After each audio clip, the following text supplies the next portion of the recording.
Okay. I should have made sure at least that was the. Yes, but you just need to make sure it's recorded accurately, because remember we had that problem before, where the amendment that was made was in passing, and we just got to make sure it's recorded in the minutes. Yeah, no, so at least. Yeah, good. Yes. Yeah, that's good. Oh, and we've got that. I don't need to worry about recording. It's all nice and My backup machine. Now, is there a voice account? Oh. You're prepared. You were that side. Actually, need okay. the Friday guidance. Wow. Okay. Look where it's brought you. Yeah.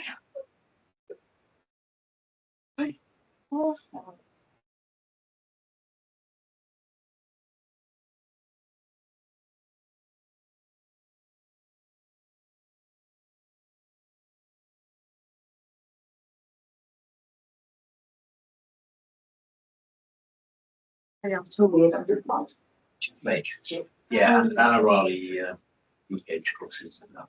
I would come and see it next week. All right, you must be doing this. Yeah. Oh, it's all right. Have you finished now? Oh, is it fun now? One's gone. This is so. That's passing the floor, isn't it? Yeah. Have you been introduced to the I know, it's bad. I don't know. You just don't read a lot. Silent. Two seconds silent. Beginning. Thank you. Okay. There's a very close together, aren't they?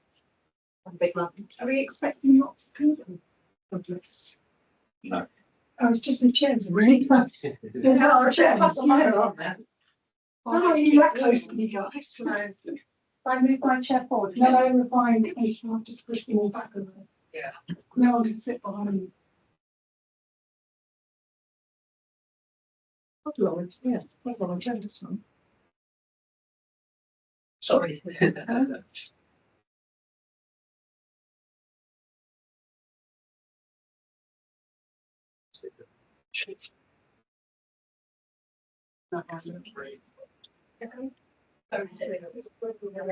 you said, right.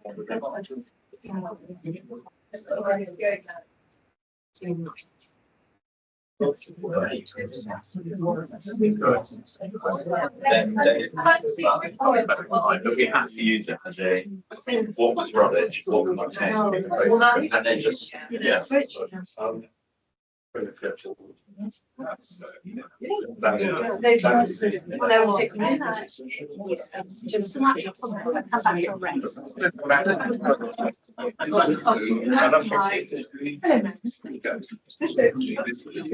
It's me again. I'm not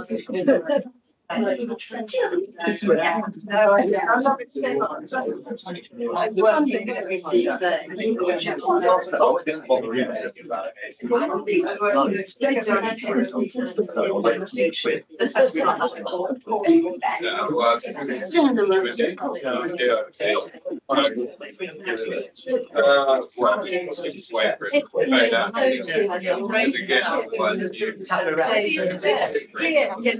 We did the gentle, yes. The landline. That was all right.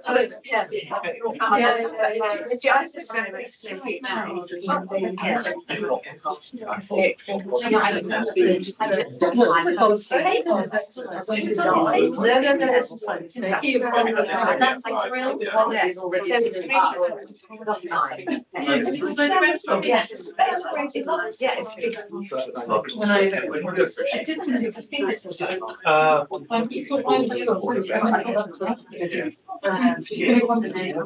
she wasn't on, she wants to be green. Unless you're.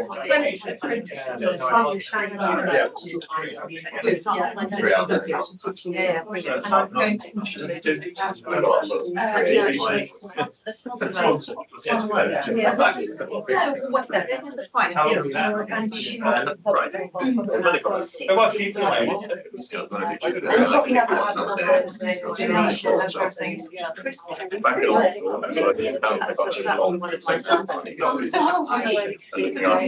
Yes. You've got very live when you're on.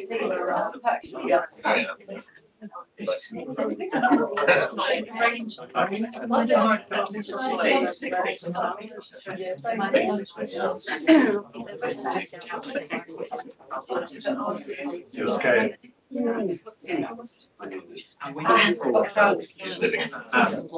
And also, there's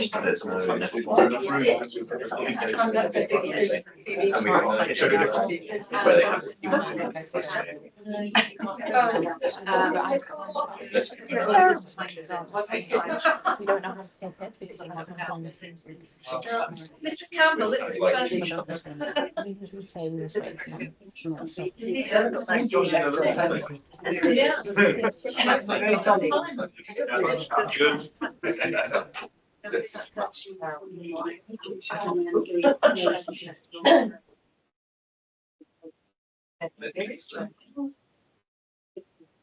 As it's 6:30, I think we should begin. Welcome to the leadership team. Please could we begin with 72-second silence to remember those who lost their lives in the Grenfell tragedy.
Apologies for absence, Fran.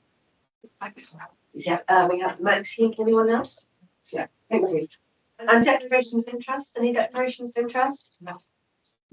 And the minutes of the leadership team meeting on the 12th of November. Can I sign these as true and accurate record, please? Agree. Thank you. Okay, I think just before we go into the main body of the meeting, I think I should give you all an update on cyber because I'm sure we're all aware, I know that we're all aware that the council was the victim of a cyber attack last month. And I updated the full council on Wednesday with the latest position, confirming that there has been a data breach. And since then, we have written to all households with this leaflet which landed last weekend. And we have a frequently asked question thing on our website, and that is changed, updated three times a day. So everyone's had a leaflet. If you go to the website, and if you have any further questions, have a look at the updated frequently asked questions on the website or point your residents that way. And I have to be honest that there's going to be a long journey ahead, and it's going to be weeks and indeed months before our systems return to anything which approximates normal. But I want to take this opportunity to thank our staff again because they're doing heroic work so far. And as I said in full council last week, I'm incredibly proud of the way the staff have reacted and responded so far. Really working hard to find workarounds to make sure that business as usual continues as much as it possibly can do in the circumstances. And I think it shows the very best of this council and reminds all of us why this place is quite so special. So we will have setbacks, you know, you always will in such complex situations, but people are really working hard to overcome all the issues and keep this council running as well as it possibly can. So thank you, thank you to all staff who are working so hard. Now let's have a look at the annual complaints report. Thank you.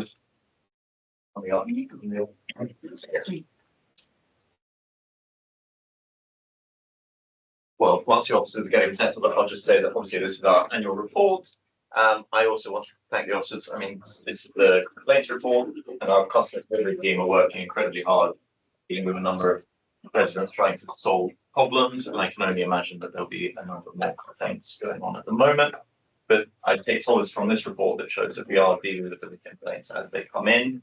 And actually, I think broadly it's showing good progress year on year. There's still areas where we need to improve, and notably perhaps in housing, but it's really a good annual reminder of where we are and where we're trying to get to, and something to test ourselves against. So a big thank you to the officers for putting it together, and really just making sure that we keep pushing forward to improve things for our residents.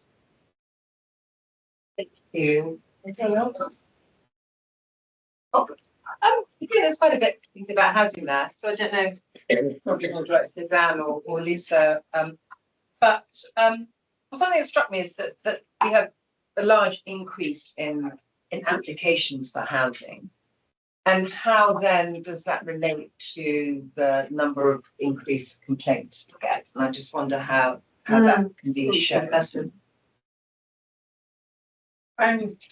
Well, I think the housing situation is a lot more, people are aware, there's a lot more interest in it. And yes, it's our biggest complaint area by far. So I can't speak really for the housing thing, but I just wonder, are we showing it clearly enough? Obviously, there's work to do when we get the complaints, so we don't act on that. But just, I suppose sort of asking, are we tracking the percentage of activity that results in a complaint rather than just the number of complaints in totality? Because obviously if you do something 1,000 times and you get one complaint, it's very different from doing it by getting one complaint.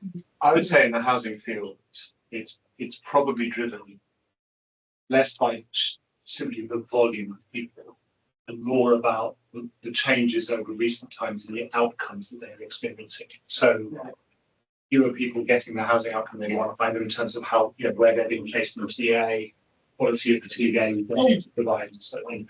And so that those kind of things aren't necessarily driven just by the headline numbers of people coming in, but the kind of outcomes they're experiencing. And that's, I think, a common phenomenon in authorities across London who are facing this kind of mounting crisis, and therefore kind of less and less being able to offer the outcome which residents want and which we'd like to be able to offer for them. But I think I would also say that there's also a risk of slightly hiding that and not leaning into the factors to do with the quality of the complaint handling and the quality of the service that we're offering, if you see what I mean. Because I also think this report shows a picture on that front, which we can do better on, if you see what I mean. So I wouldn't want to kind of attribute this all to the fact that the housing situation is very difficult. And you're doing somewhat better in the sort of between stage 1 and stage 2, when the time of response has shrunk a bit. yeah, so that's true to say we are answering on time. I think that it's the amount of escalations that we need to address. Yeah. And some people will escalate anyway to get an outcome, but we should. It's very high. It is very, very high. It's a 1 in 4 in some areas. Yeah. and how we definitely need to improve the response time. Definitely. And then also just reading the ombudsman aspect, and the ombudsman has realised they were very behind in dealing with many of their cases, so they have dramatically increased their staff. So all councils over the recently and the next few months are going to be getting probably quite a lot more responses from the ombudsman. So that would be, we need to be really aware of that monitor that. But again, reading the report, I don't know what you think about this, Dan, but we need to be probably a bit better about us asking for extensions to get back to them if we're not doing that. You know, we can't let the deadline run out and then say, oh, there's more time. Asking the complainant Yeah. for extension. So I think, yeah. The ombudsman. the Oh, the ombudsman. ombudsman, yeah. Well, I mean, we've been slightly overtaken by events in the sense that the cyber incident has significantly impeded our ability to manage a complaint system. And we've had, we've been engaging really directly, both with the government and the housing ombudsman on what that means, you know, about what that means we will and won't be able to do, and also some issues around their kind of their understanding of nervousness about how their system intersects with ours. So, you know, I think it's a pretty nailed on certainty that when we're looking at this report next year, covering the year that we're currently in, you're going to see the impacts of what we're experiencing right now in the office. I think that we need to be ready for that. The ombudsman, certainly the local government ombudsman, has been reasonably understanding about that, but that doesn't change the fact that the impact is going to be bad, not just as it were on the numbers on a bit of paper, but of course on the responsiveness that our residents are seeing. And that none of us want to be in that position, but it's one of the green impacts of where we are. I think we need to reflect. Yeah. Yeah, next year, definitely. Kevin. Yeah, so on 424, I mean, my first goal when I saw there was a 31% increase in place, but then obviously I realised there was actually only 4 people. But it raised a question with me because it says here that the biggest reason for the complaint is to do with staff attitude. Which I mean is obviously is something that all of us obviously should be. And when we were talking about cyber, I witnessed our team that were on customer services and how caring they were for people coming in. So my question is there sort of mandatory training for people where there might be attitude issues? And then we send them off to Jarm School or something, or some instruction. Yeah, so this is as you say, the libraries and archives. I'm not focusing just on libraries because a few I people think are what just Kim generally is saying, general. culture change. Yes. If we say that we want to They have get culture retrained. change, is that reflected in the complaints? If people are complaining that people are being rude or staff are being rude, difficult or whatever, what are we doing about that? Rather than just saying, you know, we're really sorry somebody was rude to you. Yeah. Is there a sort of follow on as a consequence? Yeah. Do you have a bit more training about how to be polite or? With Ruth's expert, the kind of there's 3 things you need to think about with complaints, in my understanding. You need to be responding to them in a timely way. Yeah. You need to be responding to them in a kind of high quality way Yeah. that satisfies the resident and minimises escalation. And you need to be learning the lessons of I what the think that's complaint is what Kim telling is saying. you and using it effectively as free market research to drive your improvement. And a good, you know, an organisation which handles complaints well is doing all 3 of those things. I think I would still say from in my directorate that we're doing better and better on the 3rd one, but it is still a bit patchy probably from And I think probably actually, I'm just thinking as you're responding, we're asking the wrong people because within each of your directorates, you should be looking at the complaints report and going through, you know, what the complaints were, et cetera, in more detail that we don't have time to do in a sort of a general meeting. We're just looking at the top level. Whereas actually, if you want to drill down, so actually in response to you, Kim, you should ask your executive director. Although it is only well, Even as is. there There's is always quite learning. There's Yeah. always learning. learning. Yeah, okay, I get that. Uh, Thank You you. can take that question back as well. Yeah, take the question back. Thank you. I would, well, first of all, I just wanted to congratulate Children's Services who got 88 compliments, which is a huge increase from 52. But what I really loved was what they said in the compliments, which was they liked their attitude, professionalism, and a number of service users said staff had a positive impact on their lives, which was a really wonderful thing to hear that. But my question more was obviously with the cyber attack, and the thing that we already know here, that we know that special needs and people with children with SEND is going up, and therefore there are more sort of complaints or concerns with customer services. But yet we're saying that there needs to be a recruitment drive to help the team deal with all this casework. So I don't think you can really answer that, but I'm flagging it that obviously I can see that it's there'll be a real bottleneck that's going to happen in that area. Yeah. So sorry, it wasn't really a question. It was a statement. It was actually important to shout out for children's services, Yeah. complaints are handled very professionally. And who people want to compliment, Yeah. very nice. Mm. Are there any other comments? No? Thank you very much then, we please agree with the recommendation in paragraph 2. Agree. Elizabeth, we agree. Oh, Mary. Yes, Mary. Oh, I'm so sorry. Oh my goodness, I haven't written your name in front of me. I just had a few comments. if I can make Please, them. we'd love to hear your comments. We wondered if in future the complaints report would have more comparative data from other councils Yeah, in it. that'd be very helpful. To hold ourselves up to sort of higher standards. We were obviously concerned about the number of complaints and housing needs. Again, it didn't seem to have done much from previous year. And obviously we'd like to see some change in that. And I suppose our recommendation was that we capture the policy implications of any trends we see in complaints. If there are always complaints about something, does that mean we have to change our policy? And actually similarly with compliments, are compliments showing us ways in which we are doing things right that are more widely applicable? So those were our sort of 2 recommendations. Yeah, I think those sound incredibly sensible, actually. Do you want me to come back? Yes. It's quite hard to benchmark. So we included the benchmarking, which we can do with the ombudsman, but all the councils tend to publish their data at the same time. So it's hard to benchmark in that way, unless we did it a year in arrears, if you like.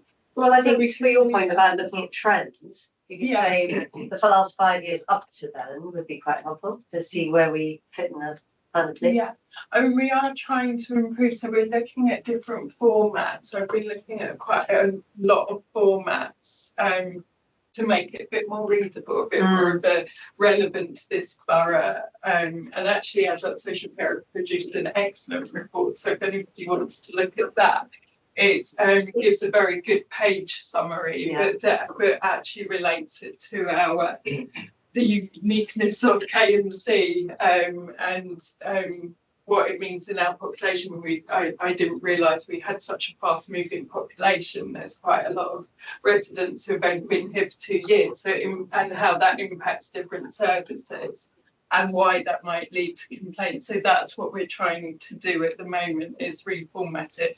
This is new guidance from the Ombudsman. So as we get used to that, and including the KPIs, we'll actually widen that out to make it a bit more of an interesting and relevant to this area report. Thank you. Okay, if there are no other comments, thank you, Mary, and thank you for reminding me, even though you're sitting right opposite. Can we then agree, we're agreeing the priorities in the annual complaints report, which were in minutes 4, and we're saying that we want to recommend that the report of the local government social care ombudsman findings of maladministration need to go to full council, and noting the complaints report. Yes, agreed? Yes. Thank you. Right, the next item of the agenda is the Fairer Action Plan, target support into employment. Kim, do you want me to go and see more? I was going to say, I'm I'll go. excited. I'll go. It's, No, get what next it's one? just that. Moira. All right. If not, you've got me. Well, she might be through in the office. Oh, sorry, didn't mean next door, maybe up in the office. I just messaged her, but sorry. Is she I didn't planning want to to attend? begin. Well, I'm happy to start. Then, Start, and I'll, you think she'll be in the office? sorry about that. No other office. Well, Callum will all know. Okay, Why don't I kick off? why don't you kick off? Okay. Why don't I kick off by telling you how excited I am about this today?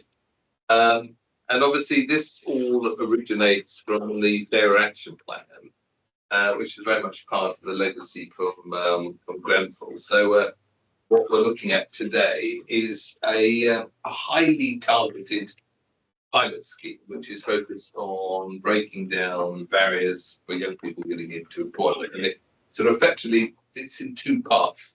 There's one which is a brokered apprenticeship and training bursary to support people actually in training. And then the other one is part of an agreement to use some of our unspent apprenticeship levy to support training for apprenticeships in local businesses on the condition that they're residents of the council.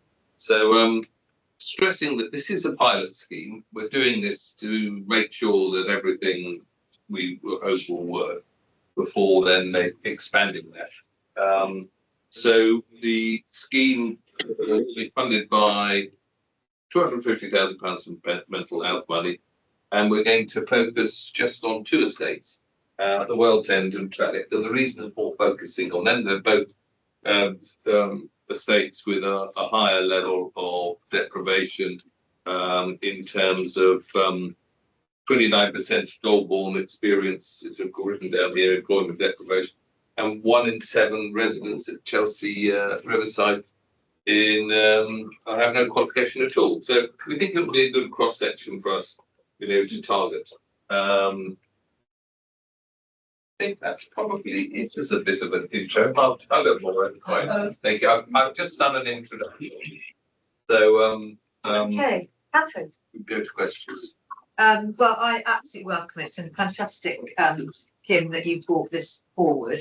I mean, it's so positive because not only are we passporting our unspent apprenticeship levy, but we've done what the government currently have failed to do, is that we're also helping support the businesses by paying for half the salary of the apprenticeships they take on, so that they can actually afford to take them on. Because otherwise, the government's put all the costs up for them and then telling them to pay for apprenticeships. It's a very hard word to say, which of course is very difficult. So congratulations, that's absolutely the right approach. And it's going to be really interesting to see if this pilot works and encourages more local businesses who are benefiting both from, getting cheap work and training them. So there are so many positives here, which is fantastic. I think also you've chosen absolutely the right cohort, which was to go for the cohort of young people who really need the most support to get into work, who are furthest from work and hardest, and actually don't have the right connections that some other young people might have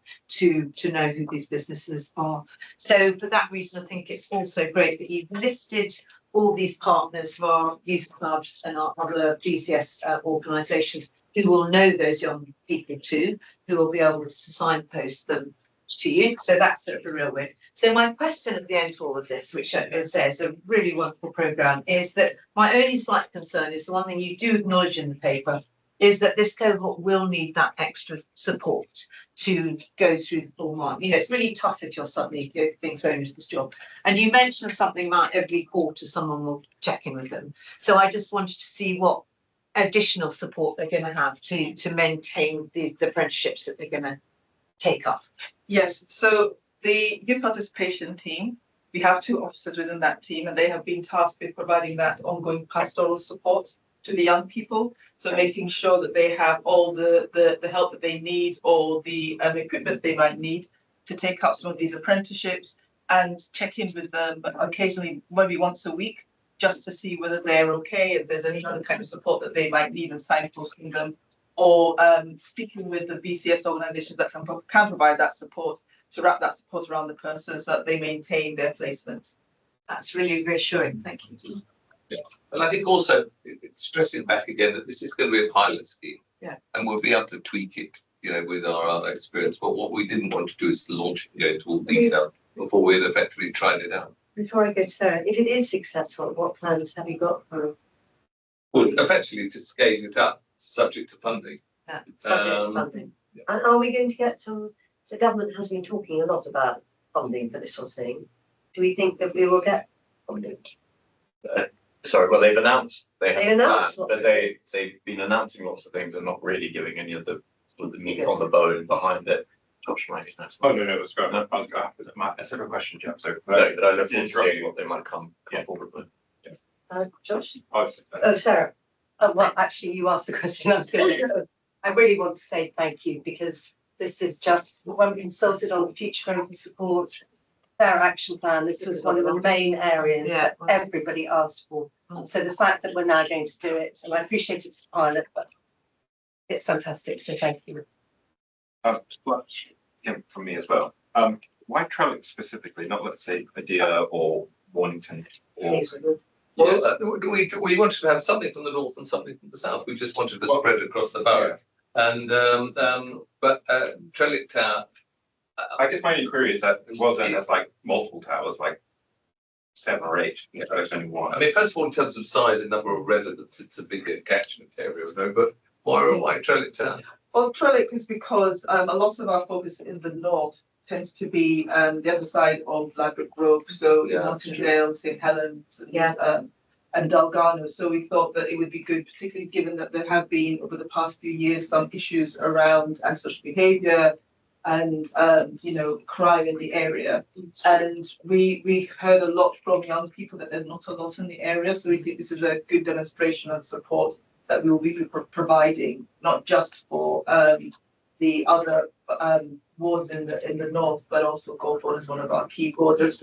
Goulburn is also one of the 5 wards. Yeah, no, I got it, but I just want to know specifically why Trellick. But okay, so that's fine. Thank you. Emma.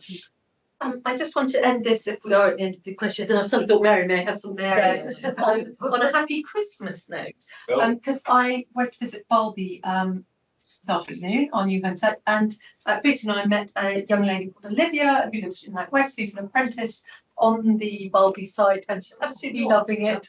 And it was a really, and actually they told me they're doing really well.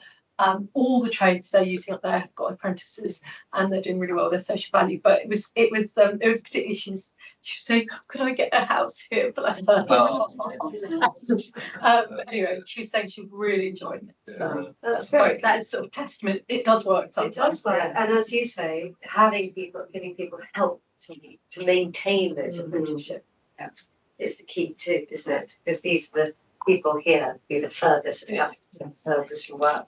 So they might need a bit more help and support to ensure that they maintain their apprenticeship. But that is a very good, isn't it? Yeah. Yes, it was. Very nothing from. Sorry.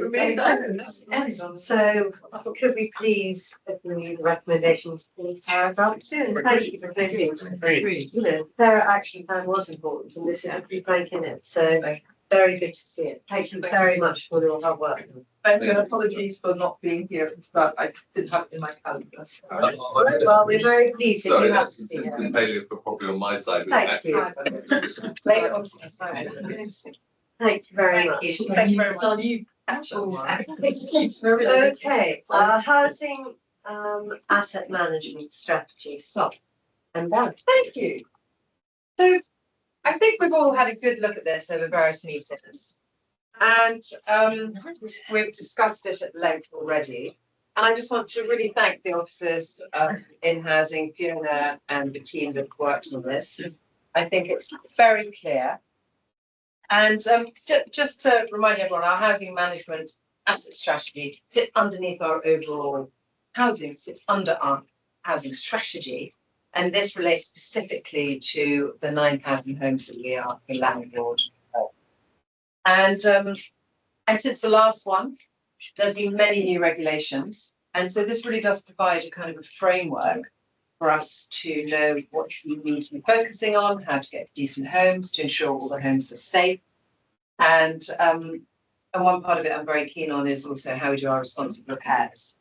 And part of that, it talks about the different policies. So underneath all this, it's all our many, many policies we have in housing management. We haven't kept track of how many we have, but we have a lot. But one of the things that it talks about in here is our responsive repairs. But what it doesn't talk about in here, which I'd like to just highlight to everybody, is our new online portal for that. Because I think that's going to be hugely impactful for our residents being able to report and track their repairs. And I think that's really quite innovative. It's quite standard, but it has been quite innovative to get it up to the standard we want. Can I start off with a question, actually? Because I can see in the recommendations, one is for us to adopt the strategy. But the other one is to note that the strategy is a key part of the council's pre-inspection commitments, agree with the regulator of social housing, and supports delivery of the remaining C3 improvement measures. So my question is, do you think with this asset management strategy, we have all the tools we need to complete the full compliance for decent homes by 2030? So I think, yes, this sets all the principles, as Sam said, all the principles that we need, and also sets out the way that we'll do it, and very much is aligned to demonstrate that we can do that. I think it's worth saying that it was before inspection, we set out a time frame for doing this. Mm-hmm. And we've been getting engaged with the regulator over the last year before inspection. We stuck to the timescale. We've hit every milestone. I think it's Well done. We've hit every milestone. We told them during the inspection, we told them through the engagement what our plan was, and we followed it through. So I think that's about building their confidence that we will do what we said we're going to do. But, yes. And will that be affected by our cyber attack? Don't know yet. We don't know yet. There are some things, I mean, all the teams responded really well, but the responses from the repairs team, I think, are absolutely awesome. They got back up and running so quickly. I'm so grateful to people who don't quite trust the systems. So they had their spreadsheets where they were tracking everything and then uploading to the system, because they're quite smugly going, I've got my spreadsheets. And we then set up other systems. We're still doing our repairs, we're still supporting our residents. So they've done a huge amount of work to actually get back up and running as fast as And we also have a separate app for reporting issues on our estates, which all the caretakers and residents, everyone can access. And so we're actually, so if there's any issues in the communal areas of the estates or anything like that, that can be picked up straight away. There's no change to that at all. I'll just add one thing, which is the other part of the answer to your question, is that the companion piece for this, and we took those to the scrutiny committee at the same time very deliberately, is the HRA budget and business plan. Yes. Because alongside the strategy is then backing that with the, because Fiona's absolutely right, in terms of building up the capacity of the team to deliver, we've been able to show kind of, you know, be able to assure myself and SOF that we have the capacity. We are now motoring at the rate that we need to motor in order to be able to deliver. And the rate at which we are achieving the improvements in each individual set of components in our stock, we can just continue at that rate. We will hit the target, but we need to have a HRA business plan which supports that investment for the rest of that period.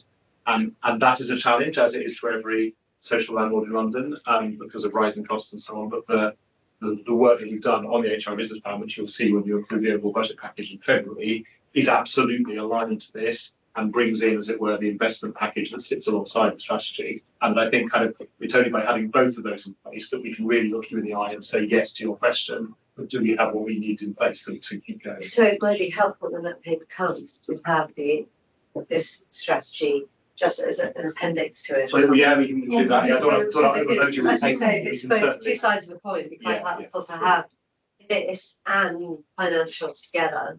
Not, you know, if we approve it tonight, just a sort of reminder as to the appendix. But I think it's very clear and really good.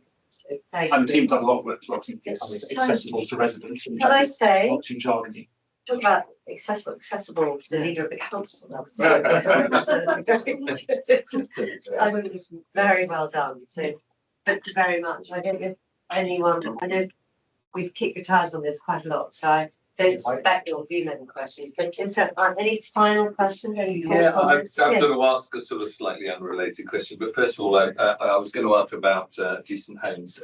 Just to say that, so the road next door to where I live has got 5 socially rented homes that will be subject to management tax. And I just wondered, have you got any idea of what number of homes we might have within our borough which would be subject to any form of management tax? So I understand the government's going to give the concession on socially rented homes that would be subject, but you know, it's one street, there's 5 in one street I'm not aware of. So we'd started to look at it to quantify it, but obviously all our systems. We know the data's there and the data's being extracted for us at the moment. So hopefully I'll have to answer in the next once they've done the data extraction first, so we can look at that and do that. It is something that we're very much aware of.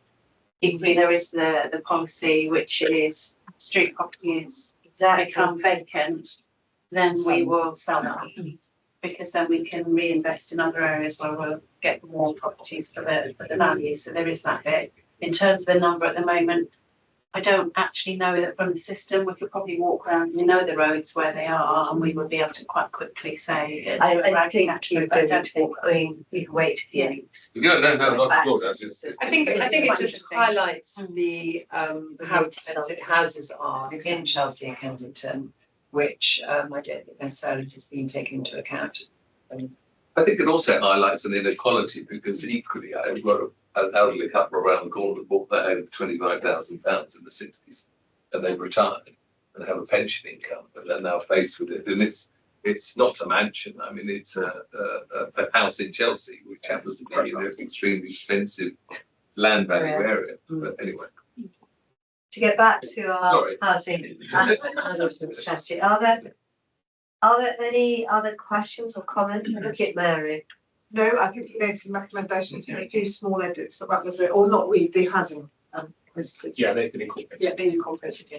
So thank you. I mean, I know this has just been a massive piece of work, and it's taken me, I think, 6-7 years. And it's been a long time because it's been run around because we really wanted to get it completely right so that we can deliver decent homes and have a really comprehensive policy and strategy.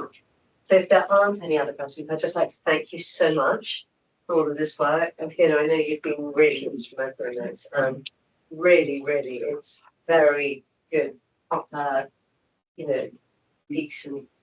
And also thank you, there was a lot of input from residents as well, our TCC committee, so big thank you to all those. Yes, well, will you say that to them? I think thank you to the Yeah, TCC we've got when you're next with them. TCC tomorrow. So Tomorrow. we can Say that would be very kind. say it's because- endorsed. We can announce a bit another thank you. We're doing thank you on a monthly basis at the moment because they have been. Well, they've hugely been involved. fantastic at GCC, I know, because it really matters to them and they really understand what we have, etc. And are so helpful by giving us their, confidence for all the reasons. Okay. Okay, can we please read the recommendations in paragraph 2? Agreed. Thank you. Thank you. The next report is quarter 2 revenue and capital financial monitoring report. Thank you, Elizabeth. And yes, I don't want to sound like a broken record when we bring these to this room. Obviously, we know the big issues affecting London, the fair funding settlement that's coming in the year ahead. We are obviously looking at the year that we're in at the moment, and it's very impressive to be able to see that we have a nil variance, that we have no overall council overspend. That does hide some of the issues that we're seeing, notably in TA. But this report, this update report from the previous one actually shows that on the housing side, the TA may be quite stable, but actually we've managed to bring in more money on the corporate property side, which brought down some of that overspend. Of course, notably, sort of Parkland continues to deliver for the council.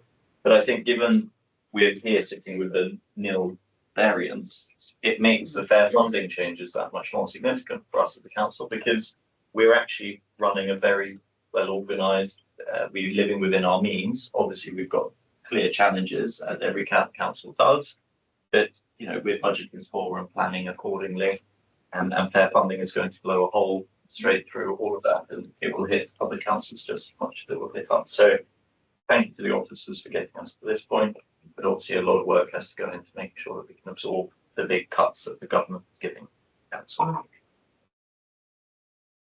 That's very good summing up. Sorry. Lisa, have you got anything you want to highlight? Obviously, we will. I have actually, if I may. Great. So Yes, in please. the recommendations, I can draw your attention to recommendation 2.1 and then number 7 is very numeral.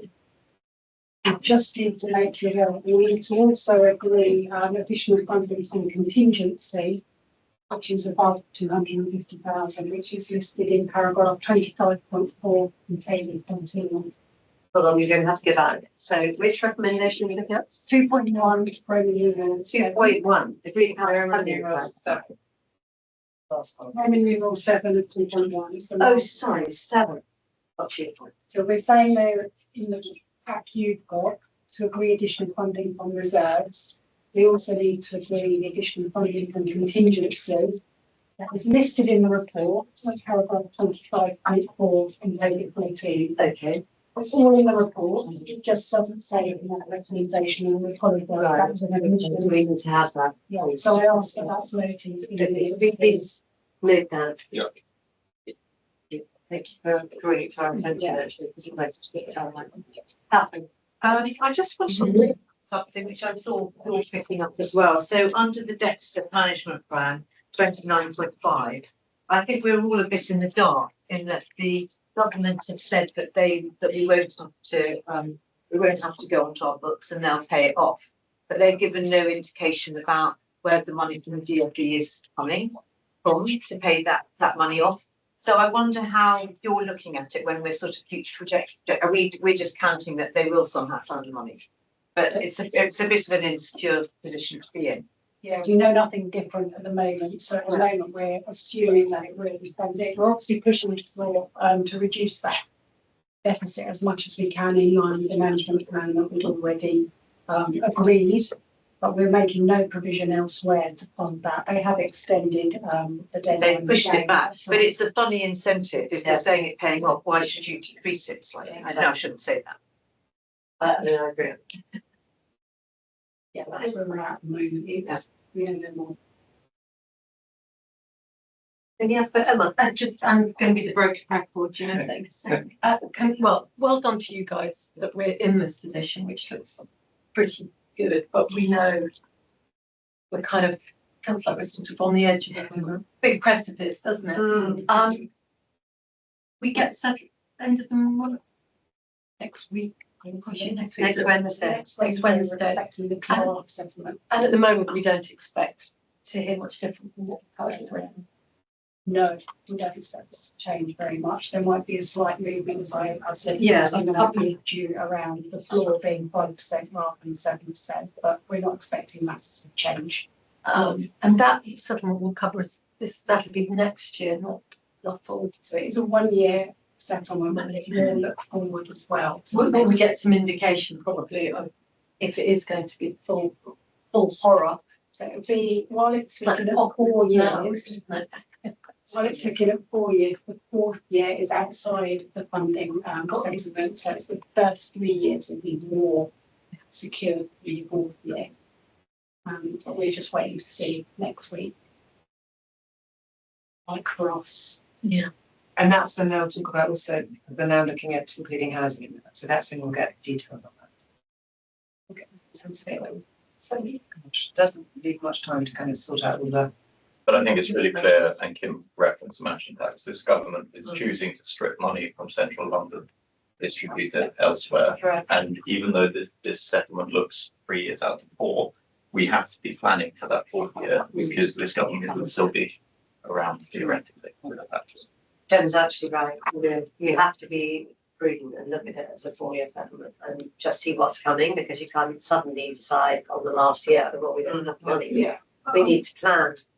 And we've already seen from the work we've done that that fourth year is a big hedge, as you've already described earlier. So we definitely need to be looking at it in the long term. We'll bring a paper back to January leadership, just giving you an update on what that grant settlement looks like. We'll obviously do the briefing before then, but we'll bring a formal paper in January.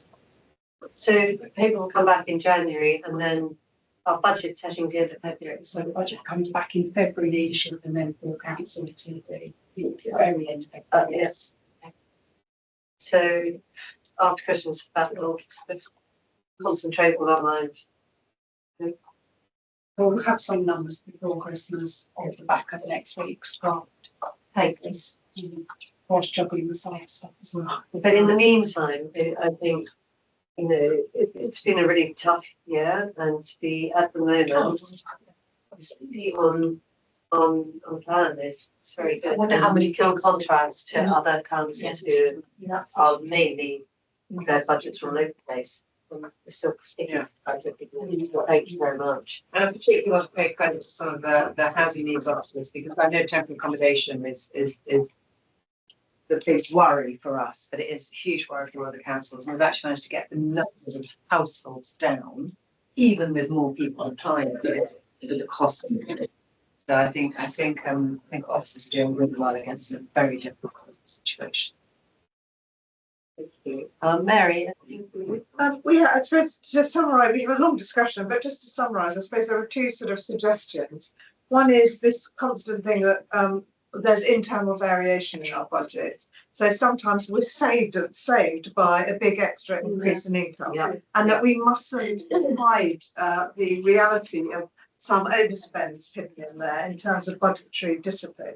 And we suggested that maybe there's a case for an additional indicator to track internal variance across budgets, just as a kind of red light to us. And that's just a suggestion. And then we also recommended that systems are developed to analyse unachieved savings and income, which was another theme that we picked up, by department and by type, just to try and analyse if there are certain savings that are kind of almost doomed to failure. So, for example, are the projections of additional income often ones that fail? I mean, I don't know that they are, but that's the sort of type of conclusion that one might come to. And therefore, when Lisa and co look at the budgets and somebody's offered that up, would they be a bit more suspicious and rag-rate that one before we've even started? So that was just a suggestion. I think they sound very sensible. Yeah, thank you. Okay, can we agree the recommendations in paragraph 2? Thank you. Right, what's next? Treasury management. Your report. Thank you. Yes, and thank you, Patrick, for the current time. I think this is sort of part of the previous paper. You see, we are currently spending £13.2 million a year on treasury interest payable. We obviously receive some back from the cash balances that we hold. This paper really sort of sets out how that debt is structured and some of the interest rate projections going forwards. It is more technical than my capacity allows, so I will defer to Patrick to answer any more specific. Any questions? So Jem highlighted that large figure. How does that compare then with other councils of similar budgets, I guess? Are there any similar idea? Yeah, it's probably, if we want to look at London, perhaps I can bring a comparison that we can get from SIPA. SIPA has a tool for that. So hopefully it's as in date, make it relevant as possible. Otherwise I can find that information out from comparable authorities. But the debt is probably mid-range.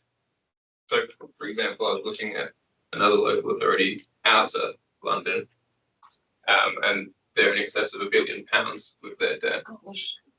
That's a very bad situation. However, we also look after Westminster, Hammersmith and Fulham and Bexley. Very different in the complexity of the capital programs, strategic priorities.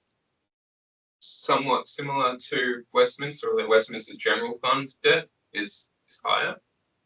But then the debt burden, the payable charge, is comparable, and that's because of the cost of locking in debt at that fixed rate. Hammersmith and Fulham generally lower, but the HRA is taking on a lot of new debt.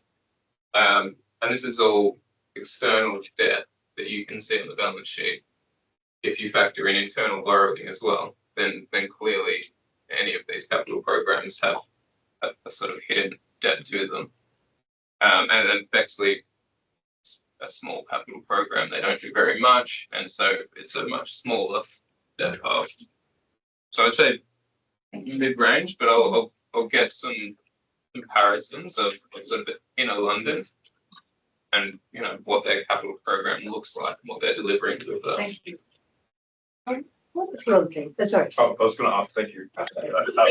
Will the current cyber attack that we're currently going through affect the kind of the treasury position next quarter as well, or what are your thoughts on early stages of that? So it comes down to cash flow, and it comes down to how long cash flow is impacted for. Cash balances, which we're monitoring very closely at the moment, have held fairly steady. Okay.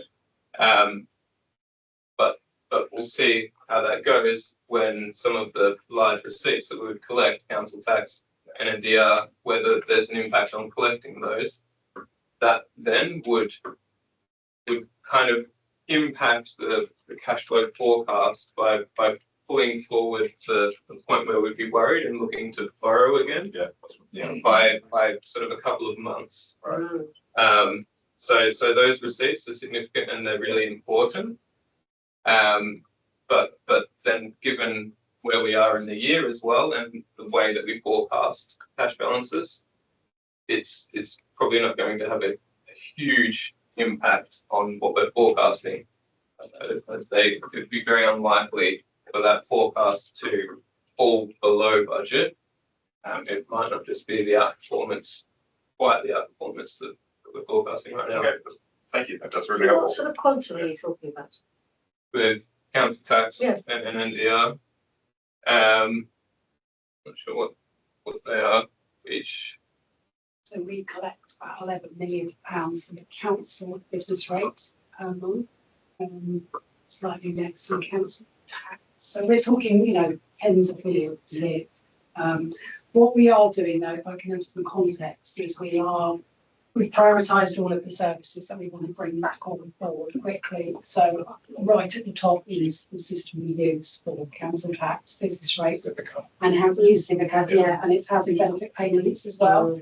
The other side to the cash flow is, unfortunately, at the moment, we aren't able to make very many payments. So whilst we wouldn't make as many payments necessarily, we're not bringing money in and we're not paying money out. So if you were to look at the graph in a month or two's time, it will look very odd compared to previous years. You'll probably see quite a big spike in money going out as well as we bring back on board payment systems and things. Keeping a very close eye on it. I think it was one of the first questions I asked was, when are we going to run out of money? So we're certainly predicting that we wouldn't need to borrow any money. If nothing happens and we don't bring any money in for a few more months and we don't spend anything on the payments, we'll be okay into the new year. But obviously, we're trying to bring things back as quick as we possibly can. It's probably worth just flagging that people will still owe that debt. Absolutely. It's not, it's not. And we will still owe the We will debt as well. Yes. It's also worth mentioning that we stopped collecting council tax and NDR in February, March anyway. And so fortuitous timing in some respects. Yes. If you look for a silver lining. So if that does go out to beyond those months, then the significant impact of it will be minimised naturally. Yeah. And I had thought just- about that. That's absolutely right. And just to add to that, for anyone who may be watching, which we're online or not tonight, is that we will absolutely have to write to people before we take their direct debit because we've changed the dates. So we will write to them to make sure they understand before we take their payments in a slightly different way. And also double the amount of whatever it's going to be. Well, I was talking to the council tax team this morning, and as Patrick said, because a lot of people still pay 10/12 rather than every month of the year, and we'll look at what they owe for the rest of the year and potentially spreading it out. I think we should probably just wait until we have a clear plan. Just before we say, tell. well, And actually, we should probably come back to the report that we have funded. Sorry. Are there any other questions from this? Mary, do you have any comments on the OSC? And then This is Emma. just a slight, we've still got interest rates in December at 3.75, but there's the good Are we still think they're going to come down this month? Yes, so Close, their house view is very much, that's their treasury advisor, their house view is very much that we'll get a 25 basis point cut. But I also asked them for the market implied probability of that, and they said 92%. So that's probably pretty well priced into gilts at the moment, and I think we can expect that. However, nonetheless, I was reading the Financial Times this afternoon, and it's still saying that the MPC is split, and it's not clear on which way it will go and how fast that rate cutting program will take place. So we'll see, but I think probably we should expect a rate cut. If not, you have to change on. Yes. Because you got 3.75 instead of 1. Yes. So we're almost halfway through. Let's see what happens. Thanks. Any other questions? No? Please, no report and thank you very much. Thank you. Well, the last Item is the overview and yes, Very slowly. yes, Saving the best till last. Not just barracking the fact.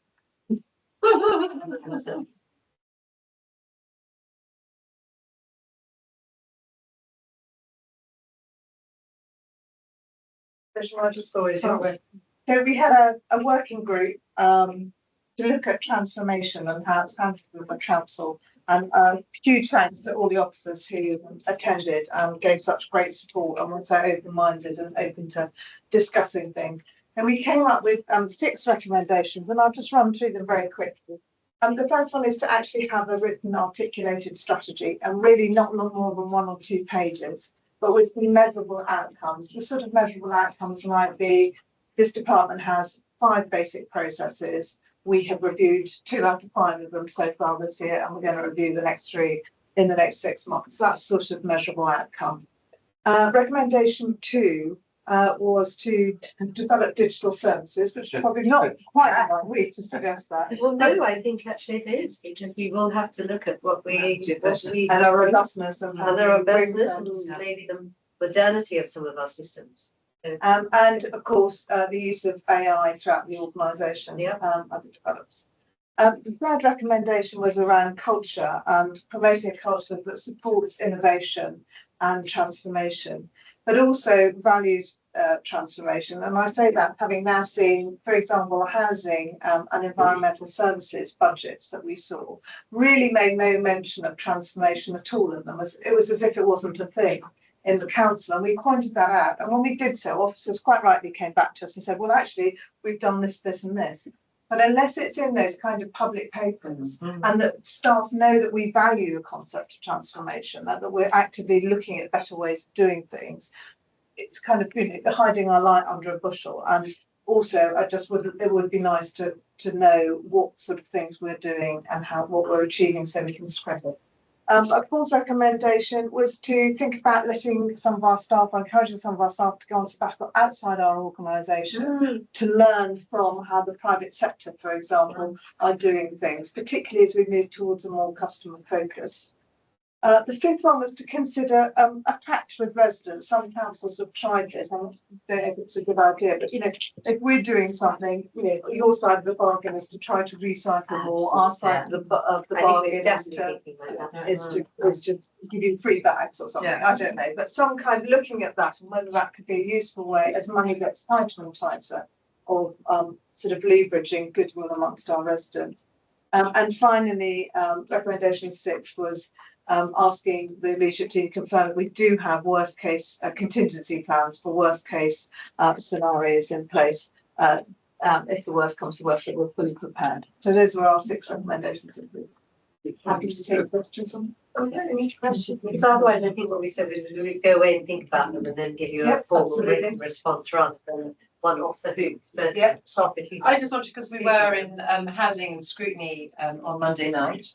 And Mary rightly said in our budget that we didn't have transformation, and we all said, no, but we have done it. We've since Doug's taken over, we've done all this. But you're completely right. We didn't set it out. We didn't set it out on paper. And so thank you for that challenge. And it's really made us reflect on it.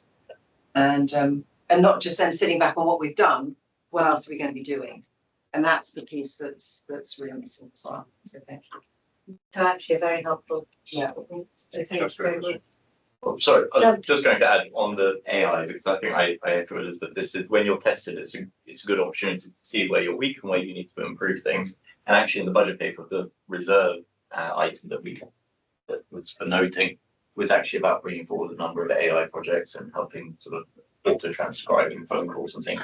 And actually I'm just reflecting that we're home to we are home to a number of residents that are leading the technologies and the companies for the country in Kensington and Chelsea, and we do need to tap into our local knowledge and really sort of share this cyber problem with them and sort of say, well, how can it help us? How can we actually improve things going forward? So yeah, I really welcome. Thank you. If there aren't any other questions, can we accept the recommendations? Thank you very much. Is there any other business? No. Thank you. If we could stop Only because I think, you have something, hold on, just till we, Yeah, so we finished the meeting, there's something I wanted to mention. yes, if you could tell us when the meeting is closed, as it were.